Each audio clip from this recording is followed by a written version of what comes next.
So let's talk about one very specific day in the K-entertainment world. We're zeroing in on November 20th, 2025. And what a day it was. It was kind of like the industry's two faces showed up at once. You had these incredible, massive success stories right up against a scandal that just completely rocked everyone's trust. You've absolutely hit the nail on the head. I mean, on one hand, you've got these huge, career-defining moments, artists making amazing comebacks and connecting with fans in a really powerful way. But then, on the flip side, there's this story of totally broken trust that just sent shockwaves through the whole community. So let's get into it. We're going to walk you through 4 key stories from that single day that really show this whole spectrum of glory and, well, disgrace. Okay, let's start with the good stuff, the peak. There was just so much positive energy buzzing around, especially when you look at K-pop and K-dramas. All right, first up, Newzins leader Minzy. The group had this super anticipated comeback, and this was her first official appearance to get back in touch with their fans. Yeah, and for their fans, the bunnies, this was a huge deal. She didn't just make an appearance, she came with a very clear, very direct promise for everyone who'd been waiting. Right there, that's the promise she made. And you know, for an idol, saying you're going to show a more mature side is a big statement. It's not just about getting older. It's her signaling this whole evolution in their music, their performances, everything. It's also a really smart move, strategically. It just builds so much anticipation, basically telling the world that the next chapter for Newzins is going to be something new, something deeper. It sets the bar really high for what's coming next. For sure. But the success wasn't only happening in K-pop. Let's switch gears for a second and look at the world of acting. Right, because on that exact same day, the actor Lee Jong-seok was having this massive international moment. His show, the romance thriller Seocho-dong Aurora, was an absolute smash hit, especially in places like Hong Kong and across Southeast Asia. So what do you think was the secret sauce there? Well, what everyone was saying was that it all came down to his incredibly detailed and nuanced performance. The way he brought this really complex character to life just clicked with audiences everywhere, especially now with streaming platforms pushing K-dramas into brand new markets. Okay, so we've got artists hitting these amazing, creative, and popular highs, but all that fame, it also powers the whole business side of K-culture, right? Which brings us to a huge strategic partnership that also got announced that day. And this was a big one. The boy group ATEEZ was officially announced as the new promotional model for Shilla Duty Free.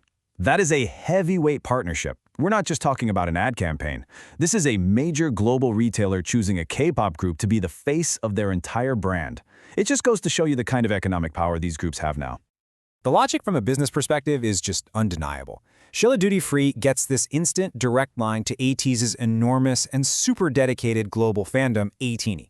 It's a massive shortcut to boosting their brand recognition all over the world. And you have to think about it from the fans' perspective, too. This is a huge point of pride. It validates their group's influence on a global scale and means they're going to get all this exciting new content. It's really the perfect example of how that fan energy gets turned into a real corporate strategy. A promising comeback, an actor's fame going through the roof, a massive business deal. I mean, it really sounds like a perfect day for the industry. Yeah, but as we know, that wasn't the whole picture. The other shoe was definitely about to drop. So the next story that broke was a complete 180 from all that good news. This was a story about broken trust that really angered the public. Okay, this next one it's just tough.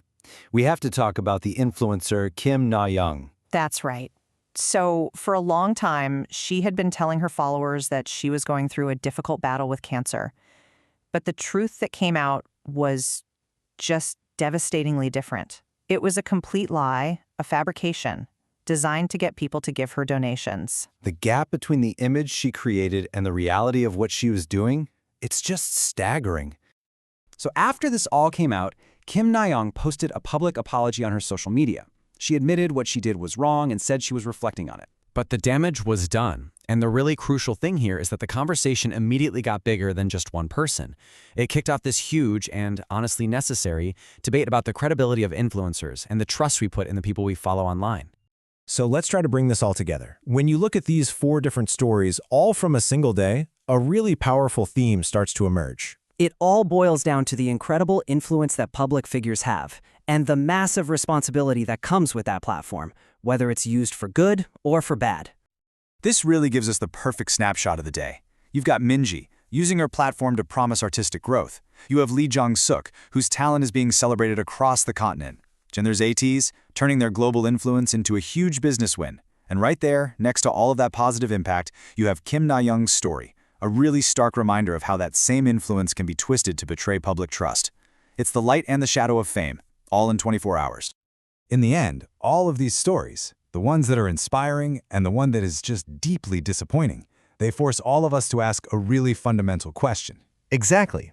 In this world where we're all so connected, what is the true responsibility of a public figure? Where does it start and where does it end?